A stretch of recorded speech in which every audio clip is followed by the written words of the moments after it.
Knicks, oof.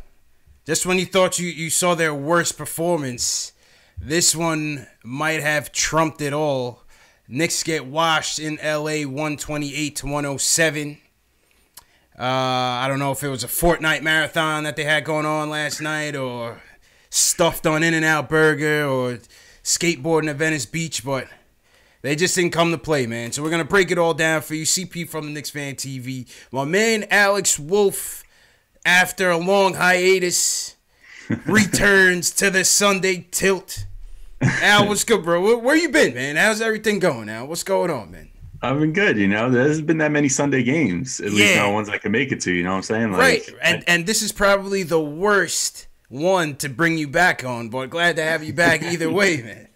Yeah, it is what it is. It's all fun. You know what I'm saying? Like at least talking about it afterwards is fun. Watching it wasn't so much fun. Watching it was not so fun, man. I mean, we had a few days off to go out to the West Coast, get that West Coast breeze, and I mean, these guys just came out like they were still on vacation, man. The Clippers came out led by the Landry Shamet show. Not Landry Fields, his long-lost brother, Landry Shamet. Came in and destroyed us. Clippers overall went 19 three-pointers made, I believe. I mean, what did you see out there, man, if you saw anything? Yeah, it was, I mean, obviously it was Shamet going off at first with all those three-pointers. He had, 6 in the first quarter, 7 in the first half. I mean, that's ridiculous. You know what I'm saying? Like, you can't even prepare for that, man, for someone being that hot. But on top of that, I mean, the Knicks they weren't playing defense. Yeah. Like, really looked engaged other than Mitch Robinson, like the only guy who consistently looks engaged.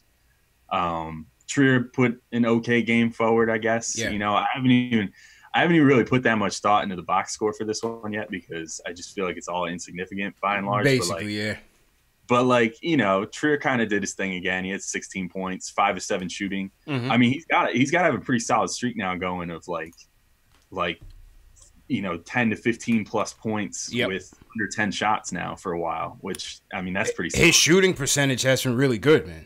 Yeah, really solid, good. like really, really, really good. Mm-hmm. Other than that, I mean, yeah, it was a crap game, dude. Like Vonleh, my other thing was Vonleh played well for the second time in 2 games. So I guess that's a plus. That's a plus. That's a plus because we had the APB out on Vonleh for quite a few weeks now, but he bounced back in the last game against Cleveland and had a pretty made a good showing in the second half as well in this game to kind of make the game respectable. I mean, we were damn near down by 40 at some point, but to your point, I think Mitch is continuing to bring it. If we want to look for any type of silver linings, as we always do in most of these games, Mitch continues to bring it. Today he finished with 16 points, 14 boards, and 4 block shots, man. I mean, this is one of the few bright spots that makes this season even worthwhile watching in the second half, man. It's Mitch. Yeah. Yeah, Mitch is like the only reason to watch the Knicks right now. Like, if we're being straight, like, he's the only consistent reason. That's what I should say. He's obviously other guys show out different nights, but it's just like the only guy that you're tuning in every single night to see right now. Yeah. And I mean, he had some pretty fantastic moments. Like him and Montrell were going at it, man. They were going toe to toe. And he ate Trez's lunch a couple times too. Like especially Trez tried to drive on him a couple times and he blocked him. Yeah, threw him pretty nice. A couple times. And Mitch, he had another double-double, which is good. He's still not really that bulky yet, you know what I'm saying? Yeah. Like, guys don't typically add bulk throughout the season. If anything, they lose it. Mm-hmm. So it's not like he's gotten any bigger, like, muscular-wise this season, but he's getting better positioning, and he's really finding a way to kind of worm his way in there, like Dennis Rodman-esque, you know what I'm saying? Get his way in there and just find the positioning for the rebounds. So Facts. He's doing well. What I like about Mitch, I mean, outside of his play has been exceptional. I think he's averaging in the month of February. He averaged 11 points, 8 boards, 3 block shots. Rebounding numbers are going up, block shots are going up. But you could just see his mentality. He's just maturing so fast. You could see him trying to lead out there. I don't know if it's the DeAndre Jordan effect or what it is, but we saw him in the gym late nights, putting in late nights, early morning workouts in the gym. He's real focused, man, for his age and not having had that experience at the pro level. You could see he's really taking it serious, so that's a good sign. Yeah, I think I mentioned this on Locked On Knicks recently. Shout out Locked On Knicks. Yep. Listen to the podcast. But I mentioned this recently. I think that Mitch seems to do well with good mentors. You know what I mean? Like if he has, you saw earlier in the season, Rasheed Wallace showed up for one practice, and Mitch had one of his best games at that point. Immediately after that, and then now DeAndre Jordan shows up, and he's had a few weeks of DeAndre Jordan mentoring him, and all of a sudden now he's playing well, to a level that we didn't think was possible before. And looking very DeAndre Jordan-esque, sometimes, but even better if we're being totally honest. Like, DeAndre Jordan in his rookie season never showed like what Mitch is showing right now. Tremendous upside, man. They brought in Marcus Camby last week to talk to him, who also mentored DeAndre Jordan. So, and he seems to be accepting it.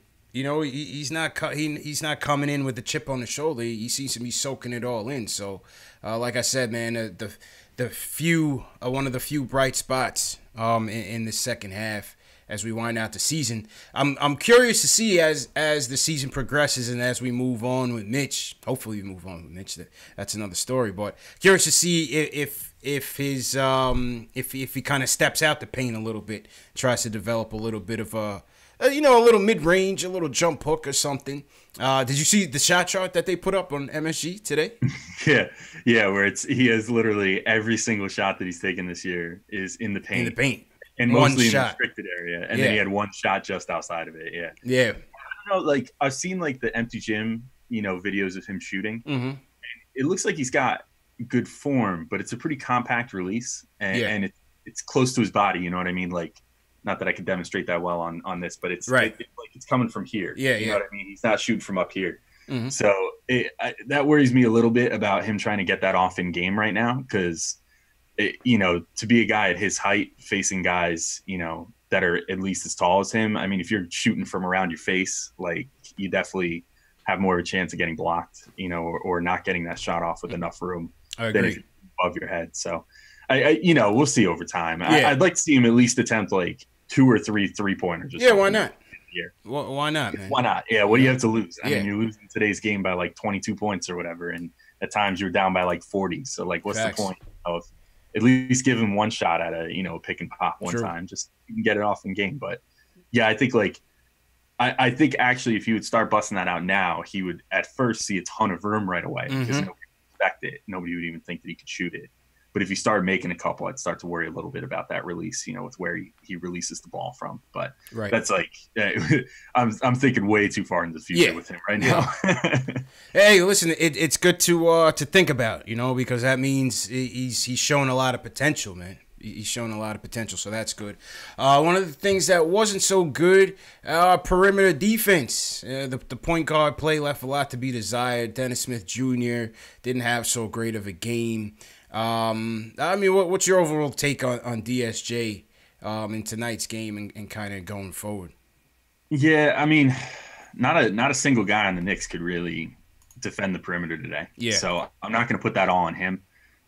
It kind of just they all just felt sleepy today. Yeah. Like it was one of those, and Fizdale talked about it a little bit after the game that like this is a trend now. This isn't just like a once or twice thing. It's like anytime they have one of these afternoon starts, they've struggled this year. Mm-hmm. And to what you mentioned before, you're kind of joking, but it might be the real case. These kids playing too many video games and stuff. These guys are in the suite going Fortnite dancing and whatever. Fortnite and everything. Whatever the hell that is, man. I can't get with it, man. I'm old. But I don't know. I mean, Smith, like, I got to be honest, like, I barely even have an opinion on what Smith did because I feel like I just kind of stopped paying attention to him after a few minutes. Yeah. Just because he was thoroughly unremarkable. Mm-hmm. I guess the same could be said for Moutier. I didn't find Moutier to be particularly great to watch today either. Yeah. He wound up with 16 points, but I mean, just the defense was just atrocious, and the reality of the matter is that you you can't go out there and like shoot like Moutier shot 40% today. Like you have to shoot a hell of a lot better than that if you're gonna not play defense. And the same goes for Smith. You know, Smith shot 27% today. You 3 for 11. Oof. 3 for 11 for DSJ. 8 points, 6 dimes, only 1 turnover. Oof. Building a brick house, man. I mean, good for him for still not turning the ball over much, you know, and 6 assists. Like, I have noticed he's very good at like very quietly accruing like 5+ assists. Every game now, since the Dallas trade, he's been on the uptick. Yeah. So like his assist numbers have looked great. His jumper just is looking real ugly. Real ugly, man. And that's one of the things I think you want to see from him as the season progresses. And if he's here going forward, is if he can get some sort of efficiency with his jumper. You know, that was always a knock with him. And it's been up and down since he's come. But on the flip side, the assist numbers definitely look good. Kevin Knox, not shooting the ball so well as of late. He seems to be on the downtrend since that Rookie of the Month in December. You know, what do you attribute that to? Dude, I'm like beyond. Yeah, I mean, he's a rookie, right? We'll preface that before we get killed in the trap. We know he's a rookie, but you know he's a rookie. He's hashtag only 19. Yeah, only 19. Don't forget it. So, and I'm not forgetting that, but you know he's really playing bad lately. Yeah, you know you can't sugarcoat it. You know it's like if you're gonna give him the big ups for having his good months and showing the flashes of what good Knox could be. It's true. You got to acknowledge the flashes right now of like this is the worst of what Knox could be. It's looking real shitty. Yeah. Like, I mean, his shot selection has been terrible. There was one shot in particular today that really like got under my skin. It was he brought the ball up. I think it was in transition or no, you know, it was like a fresh half court set. Mm-hmm. He got the ball handed off to him around like the elbow 3-point range, and he took a pick and like actually created a little bit of space. And then instead of like driving towards the rim or looking for someone to pass to or like anything else that he could have done, he pulls up from like 6 inches inside the 3-point line. Yep. And I saw you guys posted that. Yep. I did. I took that video right then and there because I was like, this is awful. Like, this is exactly what you don't want to see from a kid who's like struggling, has been shooting like 30% for the last like, what is it, like 19 games or something? Yeah. I mean, it's terrible, you know, and today didn't do anything to, you know, like ease those fears in me as far as, you know, him playing so badly lately. So, yeah, I don't know. I don't want to like, I don't want to crap on him too much because, you know, like he's young and everything, but I feel like this coaching staff really needs to like, I think that they need to get in his ear and sort of change his mentality. Like, I think that he's been going into these games thinking, I need to be a scorer. This team needs me to score to win. Right. So I'm going to score. And you rein him in a little bit. Yeah, they need to like change his mindset from like, hey, I have to be a scorer to like, hey, I just need to make winning plays, you know, and I need to like find my spots and maybe like try to get myself going with some open looks, you know, try to use some screens on the outside. Basket a little bit. Yeah, drive to the basket and not just pull it for the floater, you know, maybe start taking some contact. You know, it should almost be one of those things like when you play like in high school or whatever, when it gives you certain goals before the game, you know, like, hey, I need you to go out there and I need to see you, you know, get into contact at least 3 times in the paint today. Like that's all I'm asking. And then they go over it with him on film later, you know, whatever, show him what's good, show him what's not, and then work on it from there. But like he needs to start adding some new wrinkles to his game because clearly like he's figured out right now. Like he's not surprising anybody with what he's doing right now. He's certainly slumping, man. But we talked on it. We went on a podcast this morning with Jonathan Macri from Knicks Film School and talked about that a bit more, myself and Jay Ellis and Macri. So that was a good one. ISO, well, we talked about ISO. I think ISO seems like he's bouncing back. He kind of knocked off the criticism that he had hit a wall and just said, you know, he's just trying to figure it out and put it all together. He is currently, what's ISO's numbers? 50 in the last 6 games before this game, coming into this game, 15.7 points per game, 55% from the field and 50% beyond the line. It's good numbers for ISO, man. Yeah, and I mean his season numbers are like really high now too. I mean he's got his season numbers up to 10.5 points per game, 46% from the field, 60% from three and 84% from the free throw line. I mean, he's bounced back in a big way from earlier in the season. Like you just alluded to when everybody was talking about, he might have hit the rookie wall or he needed to add more to his game or whatever. And you know what, they talked about it. They talked about, I think in the pregame on MSG today, about how he's starting to use his left now. Yeah, a little more, definitely, very evident. I just think he's been more decisive lately. I almost wonder if like playing with Kadeem Allen helped him a little bit, because a lot of the ways that he's been making his decisions on the floor lately have been kind of like a more improved version of Kadeem Allen. He was out there. It's like, don't let the ball sit in your hands for too long. Right. Like, figure out something to do. Either drive to the hoop or take a shot or find somebody to pass the ball to, but like don't just stand there and dribble. Yeah. You know what I mean? Much more intentional with his approach. I definitely noticed that as well. Much more intentional and patient. Not trying to force the issue too much. Just kind of letting the game come to him. And that's what he said. That's what he said in the last post game. So silver linings, man. We're always looking for silver linings, Al. You know what I mean? On this 13-50 campaign, there's not much to say. Yeah. I mean, I feel like we already covered all the silver linings. Yeah, that's pretty much all we got, right? So, with that being said, shout out to everybody in the chat on this Sunday night. Shout out to the Knicks Nation chat, #1 post-game show on YouTube. Hit that subscribe button below and the notification bell if you're a diehard Knicks fan. This is the home of the diehard Knicks fan, where we talk about Knicks news, Knicks rumors, and post-game live discussions after every game, featuring live callers. First call of the night is going to go to, we're going to North Dakota, Al. We're going to Fargo, baby. Oh, my goodness. Yeah, Marshall called before, man. Marshall, what's going on, bro? Yep. Oh, man, Marshall completely ruined his introduction, man. Marshall, you still there?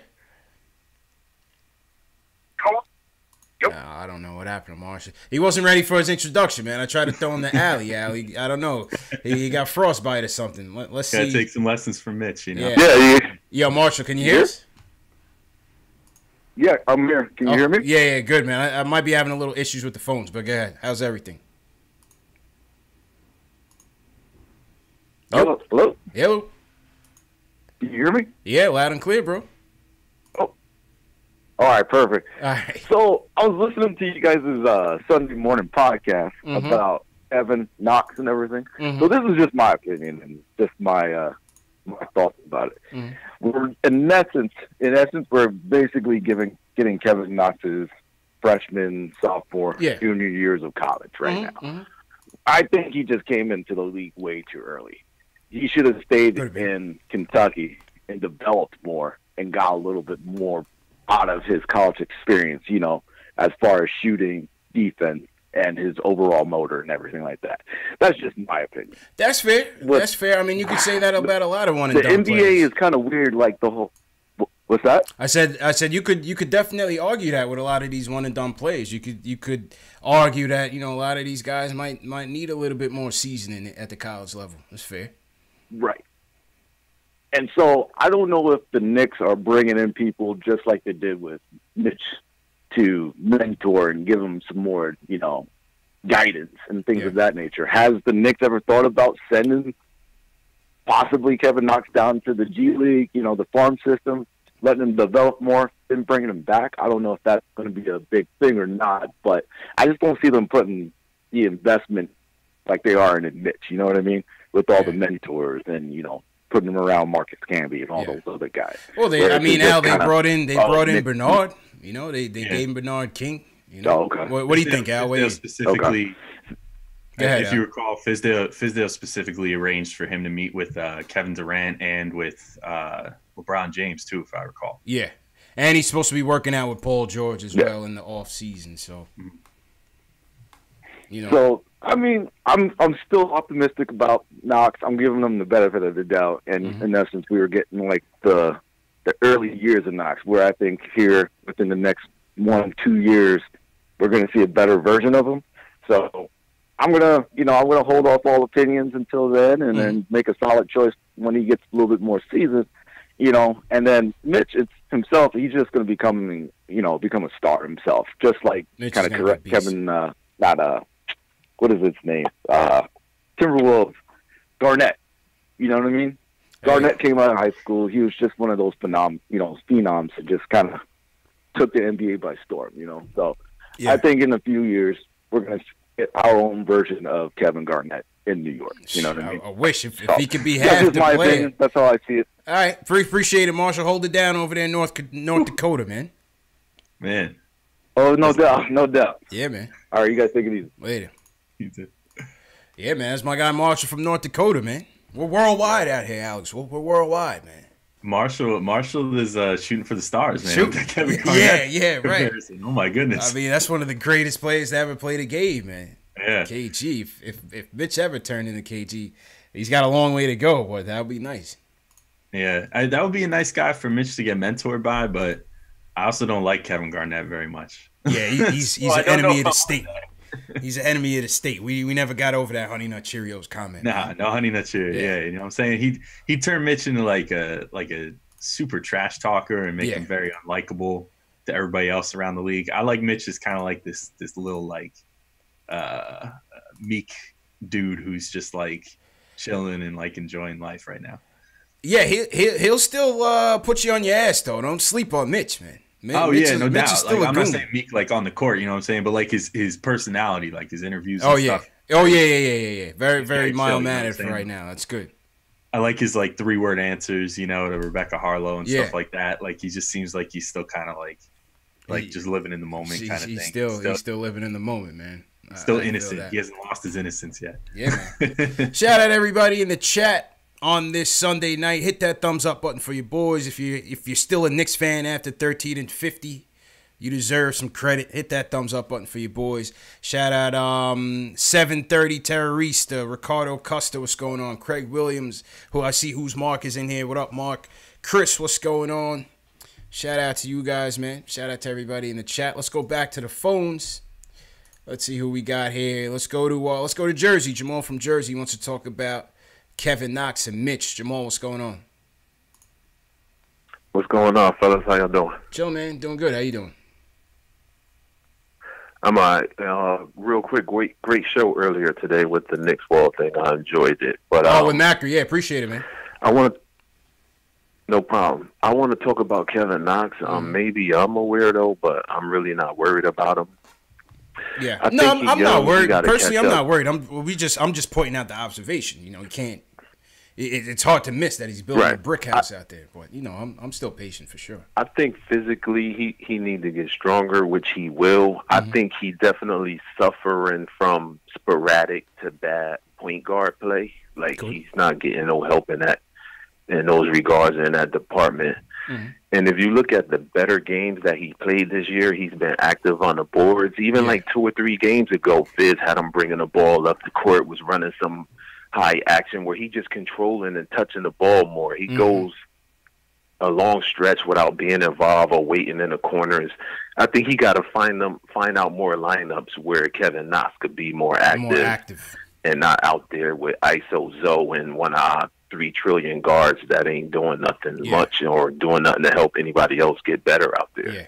And Al, I think that could be part of the motor issue too that people talk about, man. Maybe like he's the type of player where like you have to, get the ball in his hands or some sort of, movement out there, or else he kind of shies away. Yeah, I think that the rest of Knox's game follows his offense. You know what I mean? Mm-hmm. I think that if he's not on offense, everything else suffers, because that's just kind of how the game works for him, I guess. And if that makes sense, you know what I mean? Like, if he starts off and he's 0 for 3 or whatever, then his first priority is getting his offense right. And then from there, everything else falls into place. So I think that's just kind of the issue with him right now. But I mean, to the point, like I'm not like worried about him yet. There's things that are concerning. And certainly when you have a stretch now of like 20 games, and even like in the middle of it, there was the All-Star break, which you thought would rejuvenate him, and he came back and he's kind of just still in the same spot. Mm-hmm. It's a little concerning. You know what I mean? Like, I just feel like he needs to maybe point guard play is part of it. I don't know necessarily. Like, I think some of the issues with what he's doing is that sometimes he looks for his own shot when he should be just kind of like pushing the ball around the perimeter and stuff like that. Like sometimes the ball hits him and he decides that he has to take the shot. And more power to him, because like ideally you want him to become a scorer that can do stuff like that. But right now with how he's been playing, I think he just needs to look to like facilitate the offense more so than facilitate his own offense. To get into that rhythm. I hear that. Yeah. I hear that. So, but it's a light criticism of him. You know what I mean? Like I'm not trying to like, Yeah, no, we're not ragging on him by any means. We're not trying to do that. Yeah, we're not ragging. We're just pointing out the obvious. No, I understand. Yeah, definitely. I understand. All right, Jamal, I guarantee if you look at. All right, take it easy, fellas. Yeah, no, go ahead. You can finish your point. I didn't know if you were done. Oh, I was just about to say, if you look at the amount of easy buckets that he's got this year due to like other players or assists or point guard player, I would guarantee it's very minimal. His problem is he's trying to create everything on his own every time he get involved. And to me, that's because of lack of offensive creativity and point guard play. Yeah. Okay. Well, and part of it too is he has to kind of embrace off-ball movement more as well. I think embrace like cutting and using off-ball screens and things of that nature too. And then I think the Knicks have some point guards that can find him in those sort of looks. Like Dennis Smith, I think has shown the ability to do that. Trier to some degree, sometimes has shown that ability. And more importantly, and I mean, I know people have mixed opinions about him, but the best guy for finding people like looks within the offense, within the set plays is Frank Ntilikina, I think. And I think maybe you might see some more stuff for Knox if he starts embracing off-ball movement with a guy like Frank out there. He'd probably find the ball in some good spots. A player who they say is a more confident Frank Ntilikina, man, is Shai Gilgeous-Alexander, man. He's turning up on us, bro. He's been playing well. He's been playing well, man.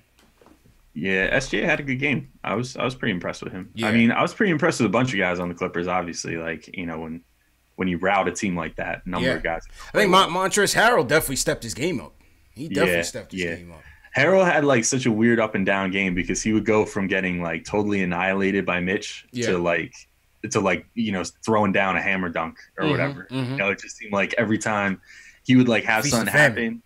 Yeah, like it was just like just like yin and yang, like tit for tat. You know what I mean? Like he was just like get owned, and then like next possession throw down a huge dunk. Yeah, it was crazy. It was kind of an interesting game for him. He's a good player.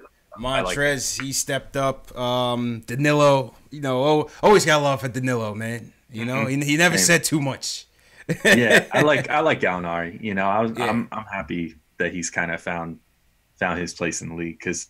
I mean, damn! Like he had 20 points in 23 minutes today. Yeah, and it was funny. I saw, I was following like on the PNT Twitter. I was, looking around the timeline or whatever, and the Clippers blog at one point was like, "Oh, Gallinari just let the ball stick to his hands. He stopped the ball moving." I'm like, "Shut up, man! Of all the things to complain about today, you guys have nothing to complain about." Up by 40. Like, what more do you want, man? Yeah, and Gallinari, I mean, he played a good game today. Yeah. He had a couple moments where he maybe held it a little too long or whatever, but he had a good game.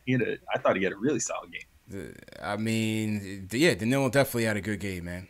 We'll see what the chat has to say. Shout out to everybody in the chat. Hit that thumbs up button for your boys.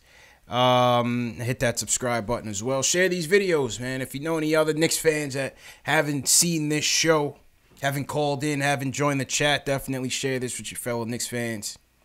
Lee Jones is not a Knox fan. He says he's trash. Let's see. Who's Mark says his college motor was terrible. So Who's Mark thinks that's the issue. The shooter says he's tired. Lee Jones says don't make excuses for him. No, I'm not making excuses for him. I think the he's tired part is really, I mean, if I was going to pick out one thing that I think is the biggest reason, I think it's that he's like, I don't want to say he's frail, like, 'cause he's not like super, he doesn't look like Tayshaun Prince used to look or something, you know what I mean? But he's definitely on the thinner side, and he's not very bulky. And I think that at this point he's now like double the amount of games he's probably ever played. Yeah. in his whole life. And a lot of minutes too, man. Yeah, a ton of minutes. You know, he was playing that stretch where he was playing like damn near 40 minutes a game for like over a month. So and luckily I've seen Fizz kind of scaling his minutes back a little bit lately into the 20s again. So I think he's tired. I think that's honestly probably one of the biggest things is he's tired. Maybe they upped it so much to try to get his stamina up, you know, knowing that the motor was an issue. Yeah. Well, knowing how Fizz operates, I think that is probably why they did it. But I you know, there's a point where you can push it too far, and you know, then you take him from, you know, trying to get his conditioning up to just tiring him out, you know, and maybe even tiring him out to the point that like he can't get himself right unless he sits a couple games or something. But you know, like I said, there was even the All-Star break, and he still seems really like he doesn't have a lot of lift, and he doesn't have a lot. Yeah, he seems gassed. We'll see what happens, man. Let's go to Harlem World. Alonzo from Harlem wants to talk about the squad in general. Alonzo, how you feeling, bro? Yo, what's good, family? What's going on with you, man? Yo, what's good, man? Long time, my dude. How you feeling? I'm good, man. I'm loving the way you popping now, man. You got it going, man. Appreciate you, Day one to now, man. It's like a metamorphosis, man. Your channel is blowing, man. I'm loving it, man. Appreciate it, my dude. Appreciate it, man. I'm gonna say a little. I'm gonna mention one name, and this is gonna be my defense with Kevin Knox. I'm gonna mention one name, DeAndre Jordan. If people we was already raving about Money Mitch when we got him during the summer league and everything. But if you look at how his game has totally launched crazy because of the addition of DeAndre Jordan, him having a veteran that can explain to him where to be, how to time block shots. Because in the beginning of the year, he wasn't getting those blocks because he was landing into people's zone and it was falling on him. Now he's getting those blocks and dominating the way he's dominating because of DeAndre Jordan.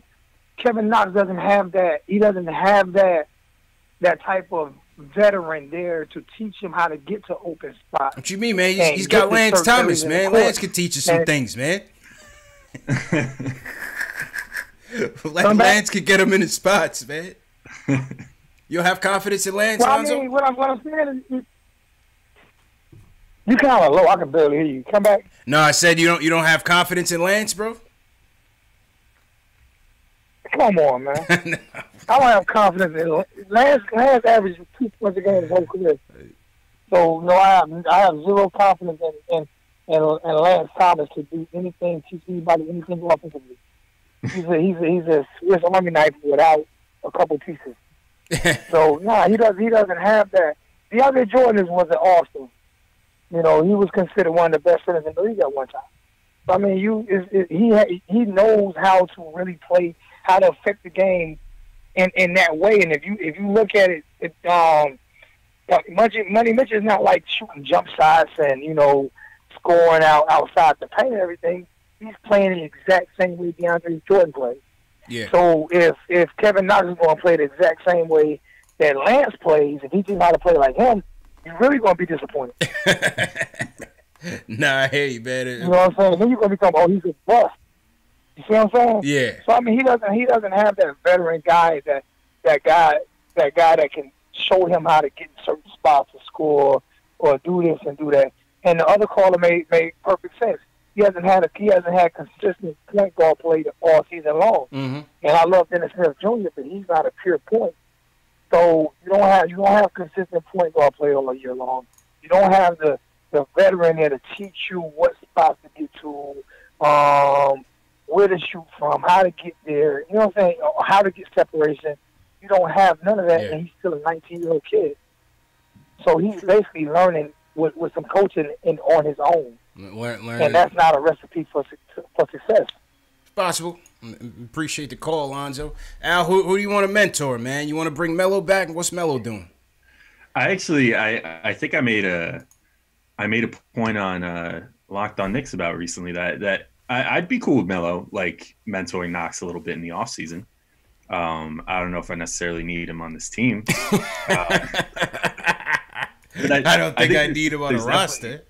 Yeah, there's some stuff that Knox could learn from a guy like Melo. Yeah. Or, obviously a guy like Durant. That's the guy. Look, if we're talking about the guys that I really want to mentor Knox, like get Kevin Durant, man. Like get him on this team because that's about the best mentor you could possibly have for a guy of Knox's stature. Yeah. And position and whatever. But there's plenty of guys that Knox could get mentorship from.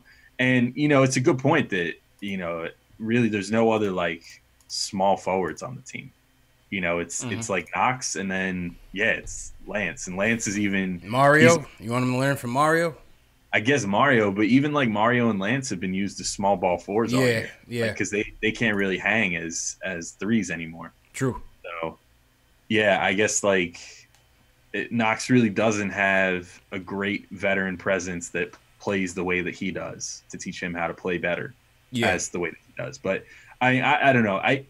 My whole thing with the point guard play is like, you could say the point guard play is lacking a little bit, but like guys like Jordan and like Mitch and, to a lesser degree, like Vonleh, even like some other like 3-point, I don't even want to call them specialists because we don't have any actual specialists on this team, but like Jenkins or Ellenson or Cornette or whatever. I mean, those guys find looks somehow.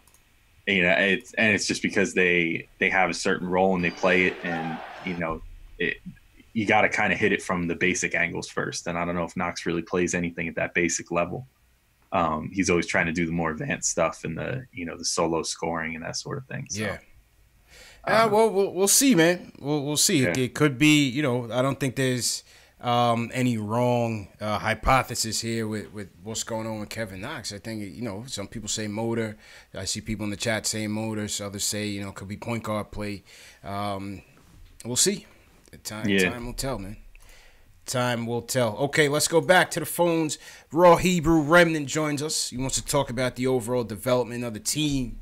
What's going on, bro?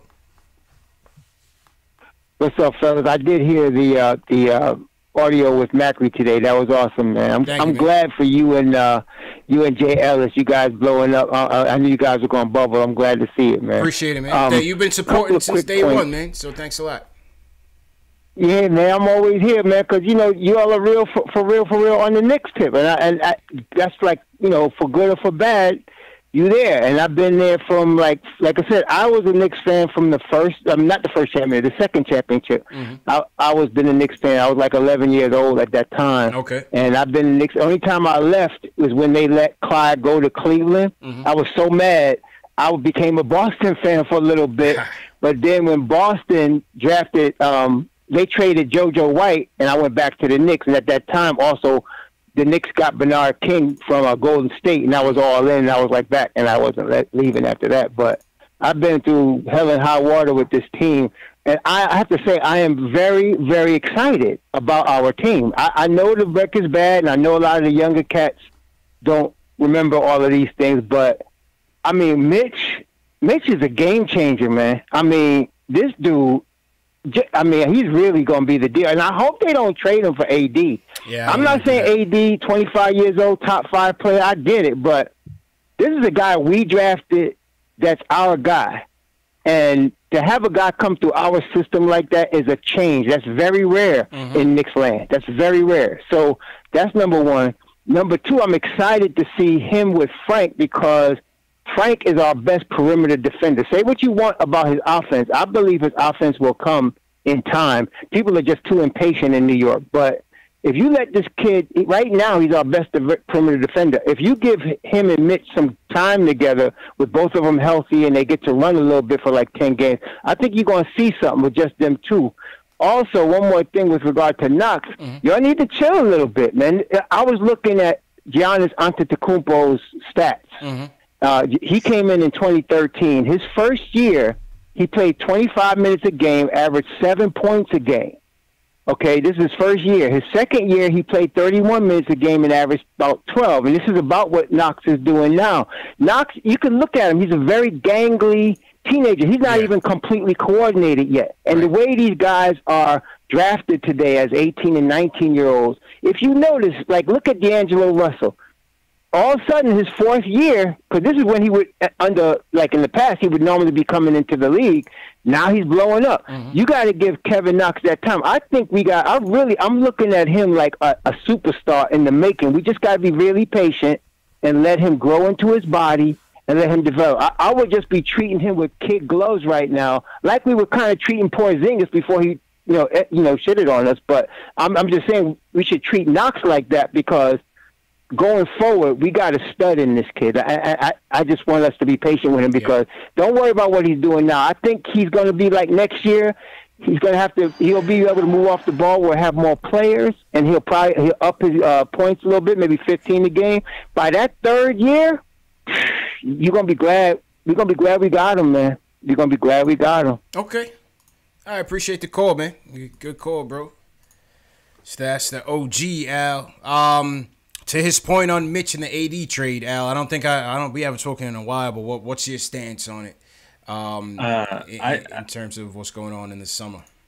I had I don't know, I thought it was going to be like a hot take a couple weeks ago about that, where I was like, I don't think if it came down to it and the Knicks would, if this dream scenario plays out and the Knicks get Zion Williamson, at the top pick in the draft, which obviously is no certainty, but, we're all hoping for it. And then, they get KD and Kyrie and, things are looking real good like that. I think I've reached the point with Mitch where, if it came down to it, I would not trade Mitch and Zion Williamson for AD. Yeah. But, just because Mitch, I think the biggest thing with him now is you see how much he's already doing already. Mm-hmm. He's not a ball-dominant player. So if you bring in two ball-dominant superstars, they're not going to affect him in the slightest in his production. And just, for the small amount of money that he makes, the $1.5 million, I mean, that's crazy. That's a steal right there. It's 1% of the salary cap. Yeah. 1% of the salary cap. That's insane. And you have him for 3 more years at that price tag. That's tremendous value, man. It's crazy, yeah. So just his value on the court compared to his dollars, on the ledger sheet, it's a lot to pass up on. You know what I mean? That's a lot to give up on to send him to New Orleans. And on top of that, you're talking about in this dream hypothetical, you have Zion Williamson also, who looks like a generational talent at the top of the draft. You can't give up 2 guys like that. Even if you're getting Anthony Davis back, you gotta kind of hoard certain assets, and those 2 are 2 that you would definitely want to keep in that case, I think. Definitely, man. Definitely. I mean, my stance has always been the same. I don't want to give up on Mitch. I don't want to see us mortgage the future once again for some win now, short-term satisfaction. Yes, a team of those 3 would be nasty. Don't get me wrong. It would bring MSG back. People would blow the roof off every single night. But look at the depth that these other teams are coming with. Look at what Philly's coming with. I'm pretty confident. I just feel like they're going to bring back that whole team next year, like Jimmy Butler and Tobias Harris. Milwaukee's got that depth. Toronto now has that depth. If Kawhi Leonard stays, they have that depth. You just, dump the whole team and bring in Anthony Davis. What are you really left with? You know what I'm saying? That's my whole point. What are you really left with? And so, as much as I respect him as a top player in the game and how much he would elevate this team if that dream scenario came through, they're going to want Mitch. They're going to want Mitch. And I just don't want to see us bail on another homegrown talent again. I want to see it through with Mitch. What they say, that the last rookie that was on the second deal with this team was Charlie Ward? If I'm not mistaken. Yeah, I think that's the true stat too, because that's unreal. You can't count Tim Hardaway that.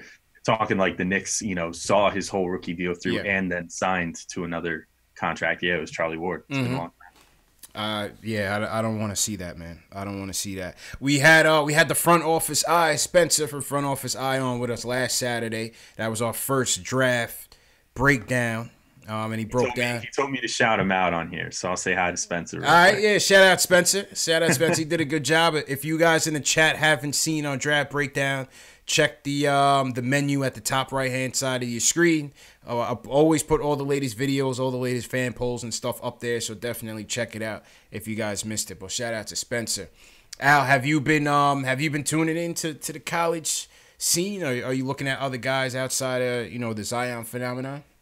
Yeah, it's tough. Like for me personally, I don't have like the amount of time to like dedicate the amount of time that I have to dedicate to the Knicks, and then also dedicate it to the college prospects. Yeah, it's tough, man.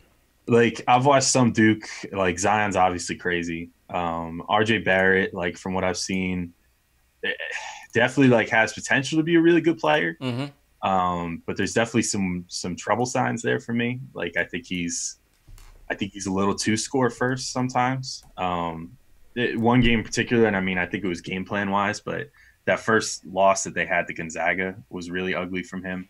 I watched a pretty good chunk of that one where, they gave him the ball like freaking like 7 straight possessions down the stretch of that game, and he couldn't convert one of them against college level guys. So yeah, and then like Reddish is worrisome because of all the shooting issues and all that. And Culver, I keep meaning to watch more of because I hear really good things about him. I know Spencer's really high on Culver. He's high on him, yeah. He's got him as like number 2 on his board, I think. And Culver seems good to me. I mean, I love the percentages. I love the improvement that he's shown. Trying to think who else. I don't know. I mean, Morant, I haven't really seen much outside of highlights. Yeah. I just keep hearing about like he's like a highlight machine. Yeah. And that's cool. I mean, whatever. Like from what I understand, he's a pretty good player. He's leading the nation in assists, but he's also got a fairly high turnover number too, so that's a little worrisome. But okay. Now, question for you and question for you guys in the chat. I had posed this yesterday when I posted. I did a snippet of Spencer's breakdown of the point guards. He actually likes Darius Garland better than John Morant. It's from an offensive standpoint. They also went to Vanderbilt, so there's a bit of homerism going on there, which we called him out on. But shout out Spencer. If it comes down to it, and we touch on, let's say we go 3 through 5. And the point guards are there, would you still draft the point guard? Or Spencer was saying consider trading down. What do you guys think, Alex, and what do you guys think in the chat? Would you go the point guard, go someone else, or consider trading down if we hit like 3 through 5?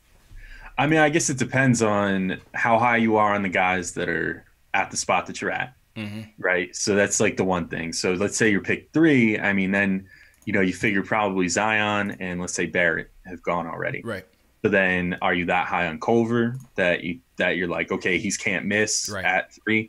Or are you like, all right, if we trade down 3 spots or whatever to like 6 or something like that, like could we still get a player that we'd be just as happy with as like a Culver, or maybe even still get Culver, if other teams take Morant and Reddish and whoever else, you know what I mean? So it would probably require some info that I myself would not have. It would be info that like the Knicks front office would have, of like knowing what other teams are thinking about doing, what players other teams are high on, things of that nature, to decide how to proceed with that move. But I would definitely entertain trading down, like because realistically, I think this is like, as far as top players in this draft, it's a 1-player draft. Like it's Zion and then everybody else. And then like once you get past that, then it's like, okay, how high are you on any particular other player? And it's just like, if you can trade down like 4 or 5 slots and either secure another pick in the same draft or secure a future pick, and just kind of add to that treasure trove that you got in the Porzingis trade, then maybe you do that. I think it would be a good move. And I think there's enough, like, there's not like so much distance between, the 2 through maybe like 10 prospects in this draft that you can really be like, oh, like we're going to lose out on a huge talent by trading down 4 spots in this draft. Like, I really think this is one of those drafts where there could be, the player drafted at 10 could do better than the player drafted at 2 potentially. Right. That's interesting. That's interesting. Let's see what the chat says. Shout out to everybody in the chat. Hit that thumbs up button for your boys. A lot of people like RJ in the chat. T. Williams says no trade. He's not trading down. Chris, CR share says trade down. 7:30, Teresa says trade down for DeAndre Hunter. Yeah, that was another one that Spencer had liked in that kind of second or third tier. Natty Solo says Morant over everybody. Easy Win says we won't need Ja because Kyrie is definitely coming. Natty Solo, give me Garland over DSJ, but he likes Morant over everybody. T. Williams draft Ja Morant. He's the best available player after Zion. So T. Williams is going best available player. This is another thing I wonder, like, I wonder if some of those teams, like, let's say, like, the Suns win the lottery and they get number one. I wonder, I mean, you would think they wouldn't be able to turn down drafting Zion. Zion, yeah. They've been so desperate for a point guard for so long. I almost wonder if you could shoot them like, oh, we'll give you Dennis Smith and everything.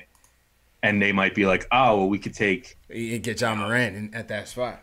Well, or not, like if you trade them Dennis Smith, then they're like, okay, we have Dennis Smith now, we have point guard. Yeah. And we could still take, RJ or Culver or whatever, and that would be as good of a haul.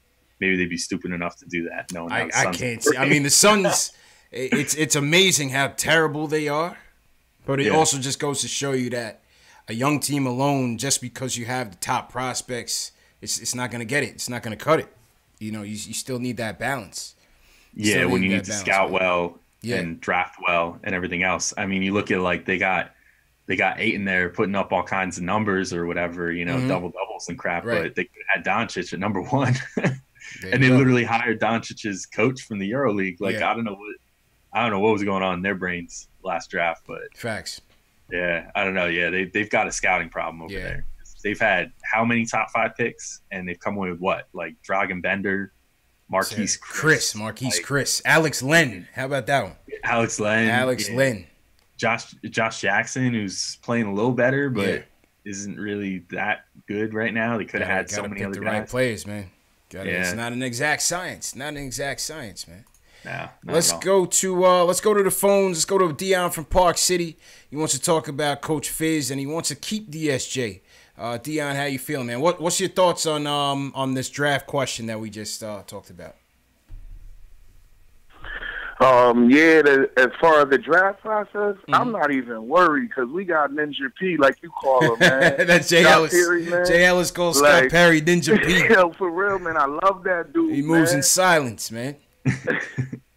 Yo, for real. And y'all remember, like, was it 2 years ago? Not when they took De'Aaron Fox, but before that year when they took, like, Justin Jackson, Harry Giles, and it was, like, somebody else they took in that draft.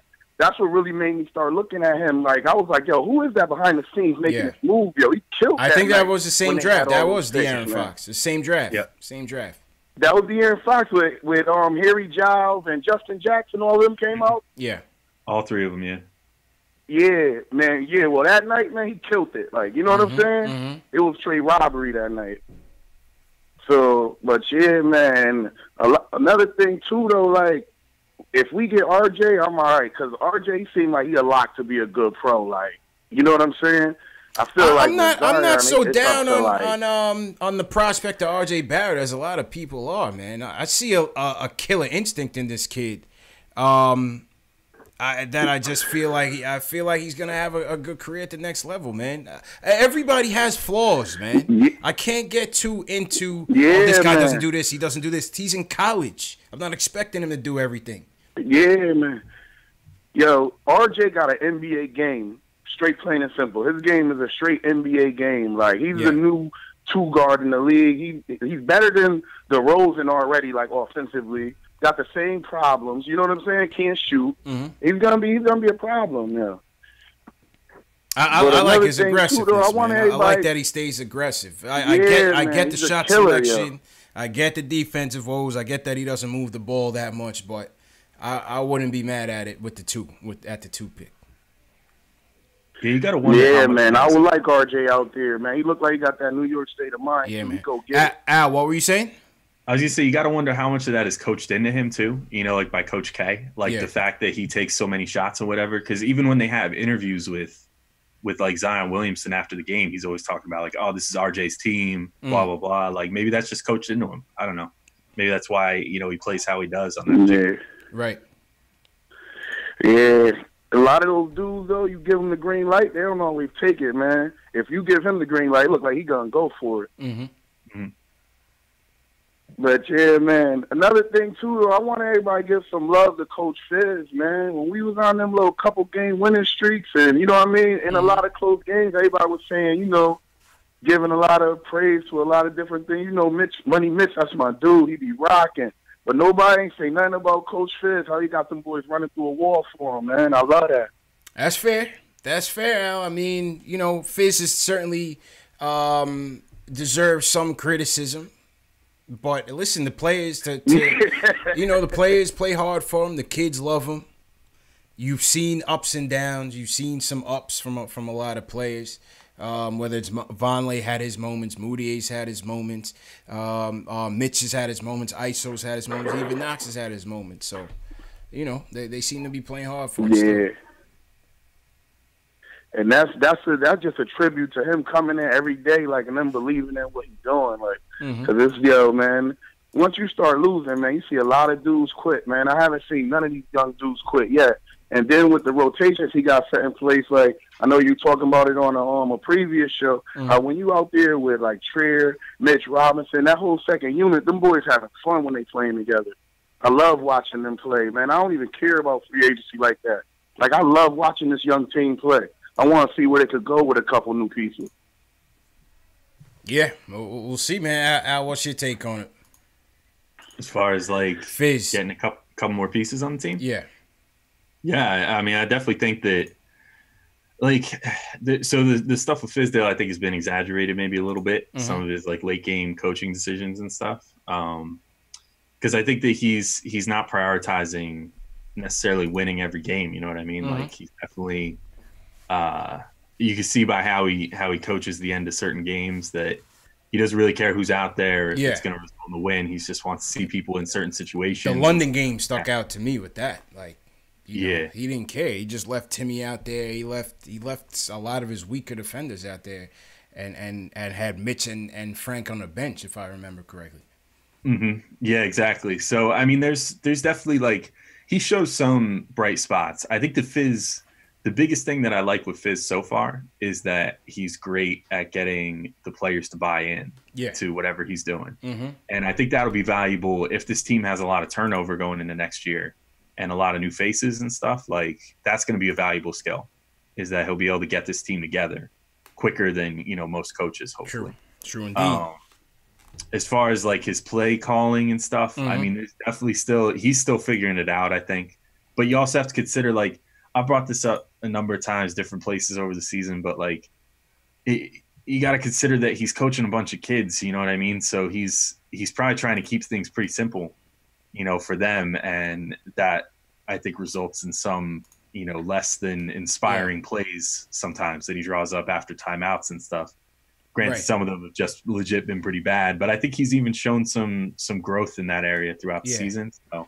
And to your point in keeping the offense simple, on our podcast with Macri, he brought up that point about the offense, and he thought that this type of offense was more appreciated to a potential free agent, ball dominant free agent like a Kevin Durant or a Kyrie Irving, who can kind of come in, get those high pick and rolls and kind of create for themselves. But my question to him was, is it that, or is it Fizz just keeping it simple based on the personnel that we have right now? And maybe once a roster stabilizes a little bit, does he get a bit more creative with the offense and emphasize a bit more off-ball movement?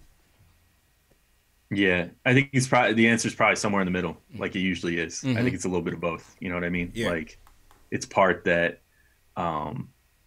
it's part that Fizdale's keeping it simple for the kids, and part that also I think he does favor a point guard in particular that can kind of run the game for him. Yeah. Get the points, but also get some assists, get things going. But in a lot of ways, getting things going means scoring the ball. Like you look at Mike Conley under Fizdale, had, one of his best seasons, and then, a part of another season that was one of his best seasons. Yeah. In large part, I think because Fizz is a guy that empowers the point guard position a lot. Sure.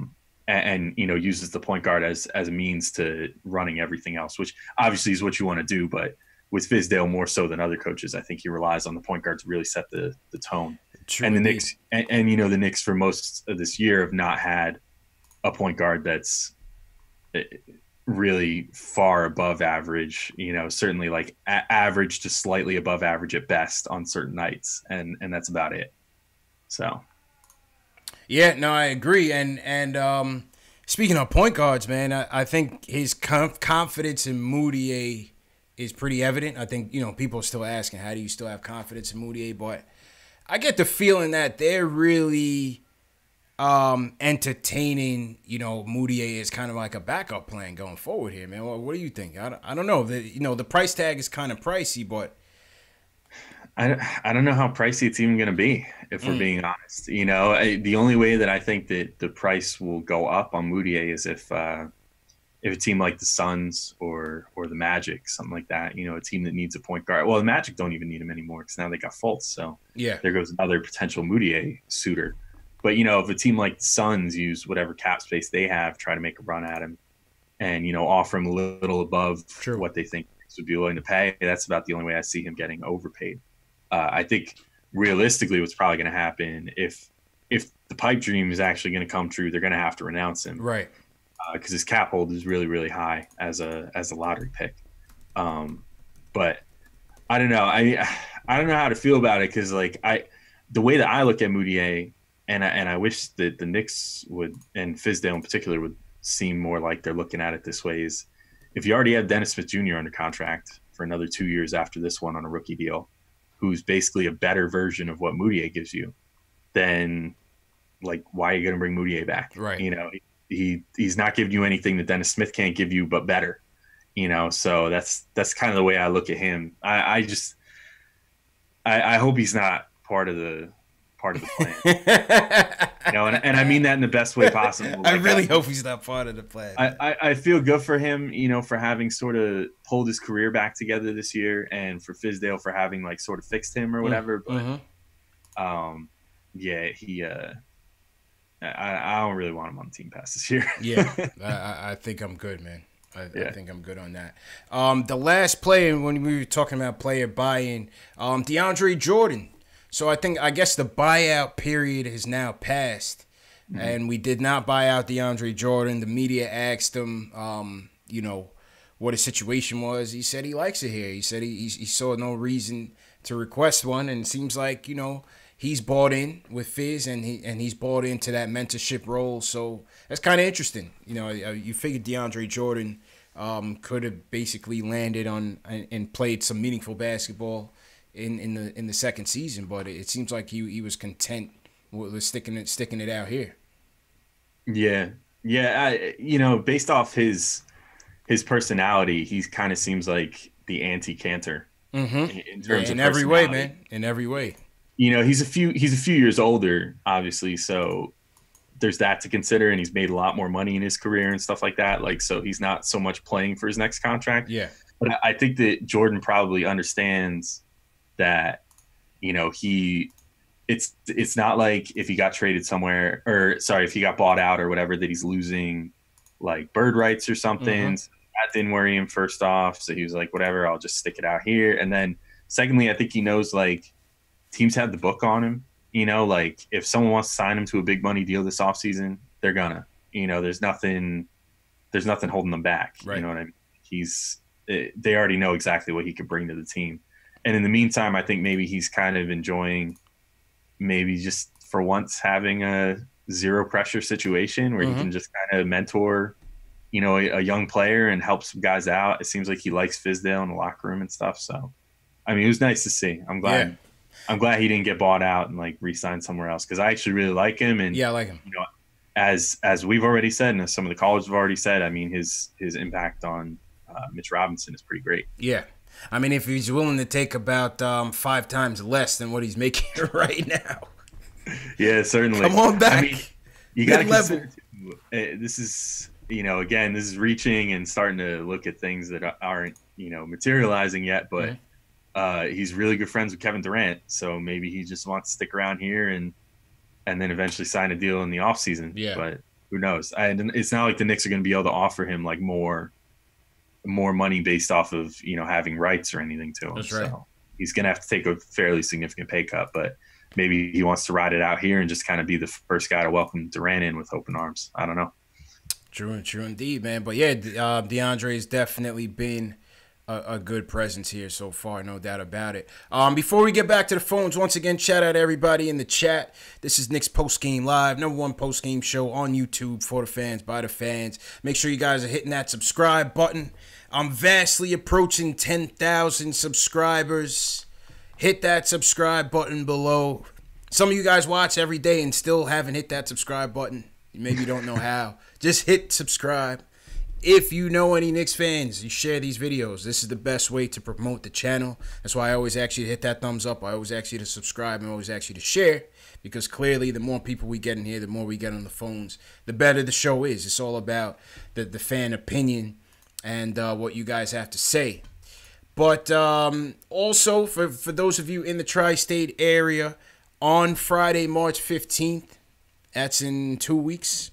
Yeah, we just got paid, so yeah, next payday, 2 weeks. Easy to get to that calendar date. We're doing another watch party 2.0, with me, yours truly, Alex Wolf, the Knicks Film School, Hard Knicks Life. Jay Ellis will be there, Nigga Time Show. The Locked On Knicks people will be there. Gotham Sports Network doing another watch party for Knicks Spurs at John Sullivan's in New York City, 210 West 35th Street. Free to get in. Proceeds will go to the Garden of Dreams Foundation. I think we gave we gave him a check for about $700 last time out. Yeah, it was. I think it might have been over 800. Okay, it was pretty solid. Yeah, it was good. Yeah. Also, I should note, everybody should bring cash. Bring cash. Yeah. Because they're doing $8 cash drinks, and I think any cash drink sales are going to go towards the charity donation. So, and it's like 25% of all drinks, and they're doing like $8 beer, wine, and well drinks. Okay. So they're going to give $2 for every $8 drink sold to Garden of Dreams. Okay. And we're still waiting on official confirmation, but we might have some raffles and stuff too. So definitely good to have cash for that. All right. Cool, man. Yeah, definitely. If you guys didn't come to the last one, definitely come through. It was a real good time. We actually got the W. That was a Dallas game when Mitch and ISO went off. And, yeah, that was a good time. So I see people in the chat already confirming their attendance. So shout out to those guys. All right, let's wrap up on the phones. We got a couple more phone calls in. We'll skip the player ratings today, Al. We lost by damn near 30. Mitch did well. We like Mitch. Those are your player ratings for tonight, man. Jaleel from Long Island, he's on. He wants to talk about what we do if we strike out in free agency and the lottery. What's going on, man? What's going on, man? Chilling. All right. I had a quick question for you. Because, like, as everybody else, I've been a lifelong Knicks fan. And we always lose. Like, in free agency, in the season, we just always lose. So my thing is, like, if we're already used to losing, what happens if we don't get Kevin Durant and we get, say, the third pick and we get a R.J. Barrett or a Cam or a Ja Morant? What happens? Are we cool with, like, re-signing a DeAndre Jordan and then just letting Mitch and all those guys just build? We might have superstars. Like, we might not have to get a Kevin Durant because we might have superstars. Kevin Knox might turn into a Kevin Durant. DSJ might become, who knows, you know what I'm saying? Like, these guys might get better, so who knows? Maybe not Kevin Knox being a Kevin Durant, but you know what I'm saying? He might become a good 20-7 small forward, you know what I'm saying? So what happens if we have that? We don't need to sign a Kevin Durant, and we did it naturally like Golden State. Nobody thought Golden State had what they had till they had it, and they got a ring.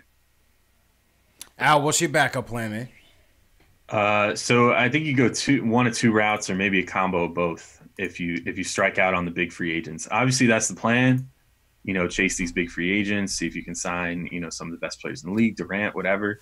If you don't do that, you're one of the teams with the most cap space in the whole league going into the offseason. And it may be the most. I think it's the most. And like the Clippers, if they unload Gallinari, would have almost the same or whatever. But my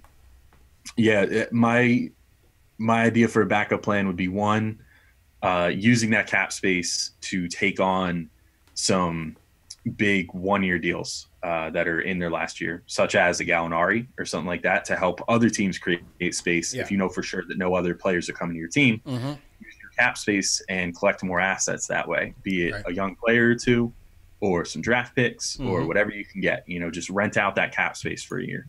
And then the way that I would fill out the roster is do kind of not that the results are great right now because of how they've been handling things recently with, dealing with their young players and stuff. But you do the Lakers model, I think, then after that. You sign a bunch of veterans to above market value 1-year deals and bring them on just for a year. Yeah. So sign guys, that might normally command a contract of like 2 years for $20 million or whatever. Sign them to like a 1-year, like $14 million contract, and just roll with them for 1 year, that kind of thing. And then make sure that cap space can still be open in the next year or the years afterwards. And, I think that's going to be the way to go and the way that the Knicks should look to do it if they're not able to secure those big free agents that they want. Yeah, I agree with you, man. I think my backup plan would be just stay patient. Stay patient. Keep the money. Don't burn it on a Chris Middleton or, Vucevic, even though he killed us the other night. But I wouldn't – those aren't the type of guys I want to sink max money into. Not even Tobias. I love Tobias, homegrown kid. I wouldn't do that. Keep the money. Like Alex said, you can use the cap space as a weapon to absorb bad contracts with the benefit of taking on additional picks. That's how you win this asset allocation, asset acquisition game, like how Danny Ainge plays it. That's how you win that. Look at what the Nets did on how the Nets rebuilt their team. Bum-ass Nets and all. That's what they did. They didn't have the flexibility of drafting players, so they had the cap space, they took that on. And again, agreeing with you, Al, signing some veterans. Like I said, if DeAndre comes for $5 million, you bring in DeAndre. If we don't get a Kyrie Irving or, even a Kemba, if you want to say Kemba, get a veteran point guard in here. Not one that, you want to be in competition with these guys, but one that can teach. One that could teach. The callers made a point earlier about maybe get a veteran for Knox, a veteran swingman. So, those type of moves when you bring in some vets that know how to win and fortify that with the draft picks, that could turn into some good things for us, even if we don't, get those 2 max free agents. Yeah, for sure. I mean, those are, exactly what you said. You don't want to get guys that are going to be thinking, you don't want to get the Cantors of the world that are going to be, veterans that are in here thinking that the playing time is meant for them. Right. But the brilliant thing of the whole thing, like if you strike out in free agency, is that you still have all that space. So like a guy like DeAndre, then you wouldn't have to be like, oh, like DJ, you have to take like $5 million for a year or whatever. Then you could be like, all right, well now nobody else is coming, and we got all this extra cap space laying around, so we'll give you a big fat deal for this year, and then we'll have some actual like bird rights on you for next year. Right. So you could spend like $15 million for one season on DeAndre Jordan or something like that. Do basically what the Mavs did with him prior to trading him to the Knicks. So, and that's obviously something that he's good with, I guess, because he did it with the Mavs too, and the Mavs didn't really look like they were gonna make the playoffs or anything this year. So, that's kind of how I'd handle it. You know, just be smart. Don't give out any long-term contracts unless the player's absolutely worth it. Like unless you're talking about a top 20 player, even top 10, 15, whatever. Make sure that they're guys that, if paired together or whatever, are going to be able to actually put your team over the hump.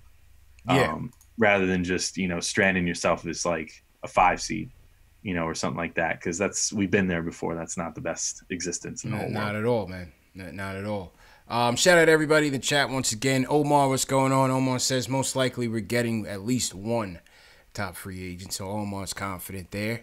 7:30, Teresa says, in Ninja P we trust. I'm with him on that one. That might have to be the next shirt. In Ninja P we trust. Shout out Scott Perry. Yeah, man. All right, let's go back to the phones. Who's Mark from the chat wants to chime in on the Kevin Knox talk? Mark, what's good, bro? What's good, Knicks fan? How you feeling, bro? I'm all right, man. Yo, I'm going to be there at the bar when time comes. Yeah, come through, man. March 15th, man. Definitely. Everybody's welcome, man. I'm going to come through. Okay. So, listen, I don't want to come down on Knox, but I've seen this coming with his motor. And I've seen it since college, and it's bad. Like, it's a bad trait to have as a young player. Because it's going to be very, very hard to instill him to be active. Because in college he wasn't much of an active player. If he didn't really get the ball, or if he didn't play in pace, he would just he reminds me of Andrew Wiggins, and I'm afraid of that. I'm highly afraid of that because someone so talented, even if he don't get the ball, he should be able to rebound, cut, set screens. He does neither. If the Knicks aren't playing with a certain amount of pace, you won't see him. He will take bad shots. And then it's like he's like a deer in headlights when he has the ball. He doesn't have much of a passing ability. I just don't like that kid's motor. And if you don't have a motor coming into the NBA, you will get lost very fast. And I understand, I have to deal with it now because he's on our team and everything. But that thing scares me alone. And please, Knicks fans, don't compare him to Kevin Durant. That's really, really disrespectful. He's not in Kevin Durant's boat. Not from college. No, there's nothing about him that smells Kevin Durant. That's a false. The most he'll be, the best he will be a high quality. He could be a starter, a high quality starter that could shoot the ball because he does have a shooting touch. It's more about with him. If we had someone that necessarily draws double team all the time, that we really don't, he'd probably get better shots. So he takes a lot of forced shots due to the fact that we don't have anybody that really bends the defense enough for him to get wide open shots. That's why when he gets the ball, he takes the shot quicker than anything. He has to be able to set his feet. Once he don't set his feet, it's a bad shot. You can see it every time. Like Timmy. Every time. Like Tim Hardaway used to do. Yeah, you can see it every time. Watch his feet. But he could be a good shooter. Once he's set with his feet, he could be a good shooter. That's one thing that said, okay, I could deal with him because before the draft, I would have took Shane. I'd have took Shane off the Clippers. I'd have took him. I'd have took Trae Young or Wendell Carter. Those was my picks before Knox because I didn't like the motor. And he's having a big problem with that motor. He's having a huge problem with that motor, and that's hard to fix in a human being. Sorry. I hope you're wrong, man. It's very hard. But yeah, hopefully he's not. He's raw. He's raw, but yeah. The thing is, I don't like that he fades away like that when he doesn't get the ball, if he doesn't score. He has to learn to say, okay, if I don't get the ball 5 plays down, let me disrupt the offense on defense because he's long enough. He can rebound. He's capable. Yeah. But the motor adds on to that. Now, if he had a motor, he would be doing it a little more, but he doesn't have it. He lacks, and that's a bad trait to have when you're playing basketball. Now where you at on the draft, man? What's your take on the draft so far in the non-Zion? This is what I want to talk about because the guy I forgot the guy's name who you on the air with. Alex. Everybody's talking about RJ. Which for me, he reminds me of left-hand DeMar DeRozan, but more of a ball hogger. People say he has a little bit of playmaking skills, a little bit, but he's more of give me the ball and get the hell out my way. That's the type of player he is. And if we would have drafted him, he wouldn't be good for the Knicks because we're going to need a guard that's able to share the ball with the players that we have. So we get them open shots and better shots. We can't have another ball handler that's hogging the ball. That's why my theory with Cam Reddish, the way he's looking, is because he's been put into a certain role because he could shoot it better than RJ. If RJ doesn't have the ball, what else does he do well? What else does he do without the ball? Yeah, you were definitely a Cam Reddish guy from earlier this season. Huh? I said you were definitely a Cam Reddish guy from earlier this season, for sure.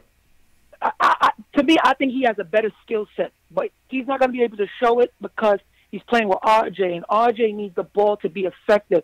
That's why they give him the ball more. And Zion can play off the ball. That's what makes them good, because Zion and Cam can play off the ball because they cut, they shoot, and they do other things. They have great tangibles. I'm not a big RJ guy. For me, it's either if I can't get Zion, I probably would trade up in the draft. And you know who I would trade for? I would talk to the Hawks, because RJ would be a great fit for Atlanta because they're going to need a guy that say, "Get the hell out my way." Okay, I think he'll be a perfect fit there. Appreciate the call, Mark. That's Mark Wayne, and Mark needs his own show, man. He's long-winded, man, but he comes with a passion. He brings it, man. That's I rock with Mark, man. I definitely rock with Mark. You know. Billy Bat to the chat said you asked him a question. That was a big mistake. Yeah, I want to hear what he had to say. I want to hear what Mark has to say, man. You know, he definitely comes with a lot of points. But yeah, his prospect has been Cam Reddish from the beginning. But I don't know, Cam is an enigma just because you don't really know. You know, is Zion and RJ kind of stymieing him? He had a couple good games this season, but by and large, he's been up and down. He's been kind of inconsistent this season. Yeah, people got some of those same concerns with Cam about the motor as they did with Knox. Exactly. So I'm kind of surprised to hear he's so high on him. To be totally yeah, that is surprising, right? That is surprising. Yeah. But I think what he's saying is, and Spencer mentioned it too. Spencer thought that he could be the most talented of the three, but he just hasn't been able to put it all together. Yeah, I mean, of course he probably could be, but yeah, I don't know with Cam. Like the biggest thing is, you know, I don't think he's necessarily been cast in the best role for him. Like I think he needs the ball in his hands a little more. From what I understand, and he's just kind of been looked on as like basically a spot up shooter, right? Like 3-and-D type guy on Duke. I don't think that's necessarily the best thing for him, but yeah, I don't know. That's like my amateur analysis on him. Like I said, like we were talking about before, I put some time into the college guys so far, but not nearly as much as I want to. Yeah. And Cam's one of those guys I definitely feel like I have to sit and like micro analyze everything. Just take everything at face value with him. He looks pretty bad, but like if you could dig into it and really figure out like what he's doing well and what he's not, I think he's probably a better prospect than more people give him credit for. Yeah.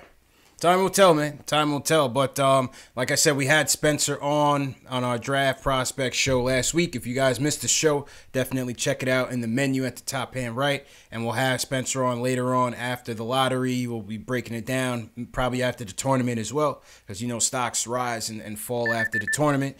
We'll get Schwinny on. We definitely got to get Schwinny on for his perspective as well. We'll get your bleep button. Yeah, we'll get the profanity button close by. You know, when Schwinny sounds off, but yeah, man, good stuff. All right, last call of the night. I got to eat dinner and watch some Netflix tonight. Joe from North Carolina, he wants to talk about the draft and the free agents. Joe, how you feeling, bro? Good. What's up, fellas? Good, man. How you doing? Yeah. Good. I just wanted to real quick get in. The whole plan that the Knicks seem to have, right, hinges on getting KD for the most part. I mean, there's other free agents, but I think he's the prize that they want to get. Yeah. A guy like KD, if he comes here, he's going to want essentially to build his own team. He's going to more or less be carrying the same weight that LeBron carried to the Lakers. So now, if you put 31-year-old KD, and let's say he does convince Kyrie to come on board, these guys might just say, hey, man, we're not going to play with these kids. Look, it already happened with the Lakers. You know, we're not going to get anywhere with a supporting crew that's 20 years old, 21 years old. So he himself could blow up the entire team, including Mitch. So that's why I'm a little leery of this whole thing, because, like, if they would have kept KP, you know, all the noise aside of what he wanted to do, what he didn't want to do, you know, next year Hardaway would have been off the cap and the other guys would have been off the cap. So they would have had a bona fide young star if he was healthy, and you could still build around him. So I just wanted to know what you guys thought about that. Like, you know, bringing in a guy like that, his Durant caliber guy, he's going to have a ton of control and personnel decision influence. And is that necessarily a good thing? Because the way it's playing out with the Lakers, with LeBron, who's arguably a little bit better than KD, it doesn't seem to be working out all that well. So that was my point, and then you guys can go eat and have dinner. there you go, Joe. Appreciate the call, man. Appreciate the support. I mean, Ali has a fair point, man. He has a fair point. How do you see that, you know, potentially playing out? Yeah, I'm definitely. It's not lost on me. You know, it's definitely a something that I could see potentially playing out. You know, because a guy like Durant. You know, although the way that he's been talking lately, it's easing my mind a little bit, and I feel like he's kind of setting up the world for Durant that doesn't necessarily think that championship or bust is the only option. Because, well, shit, if he's about to win his third, he's probably like, he's like, now let me be a businessman in New York. Yeah, which is kind of what LeBron was doing. But you know what? Everybody thought LeBron would be patient too, and then now look at him, and he's like Mr. Patient now. Yeah. So I don't know exactly what to make of it. Like, I definitely think there's a chance that you know, Durant coming here could kind of derail things if it goes the wrong way. But then there's also the point to consider of, like, if another free agent comes with him, let's say it's Kyrie, you know, and the dream scenario happens, then you have Durant and you have Kyrie already, and already there you're way ahead of the game compared to what LeBron was able to, you know.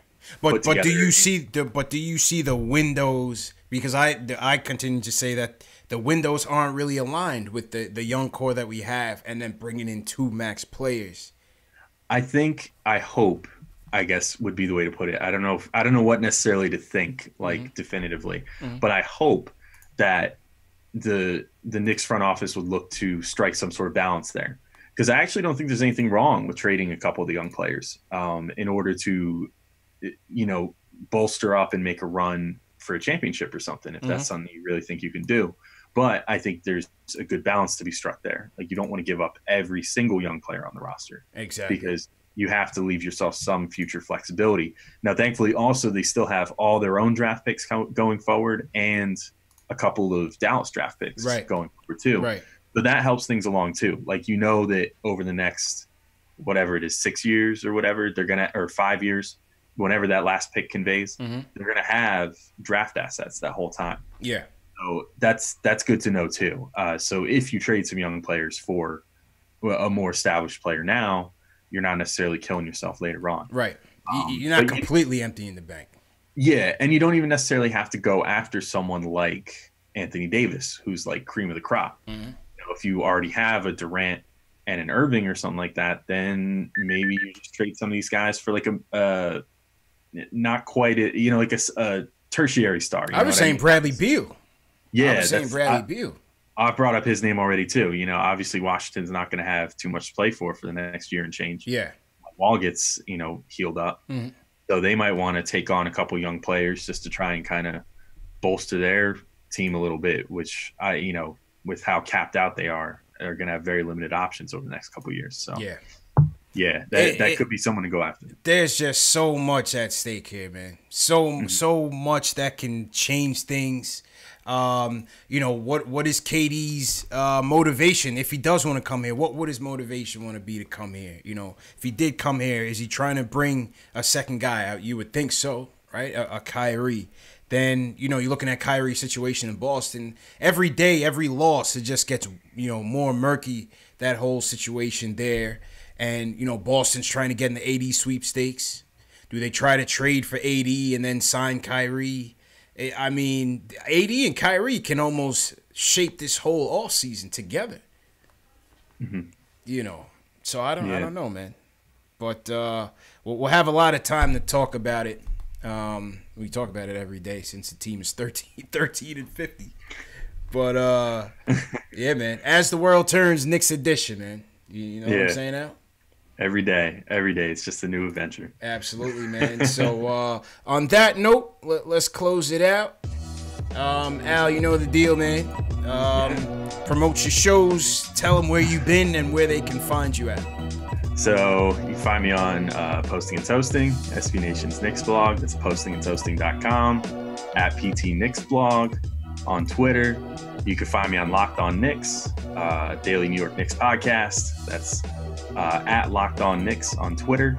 We're on all the various services, iTunes, Google Play, Spotify, Stitcher, wherever you listen to podcasts, we're there.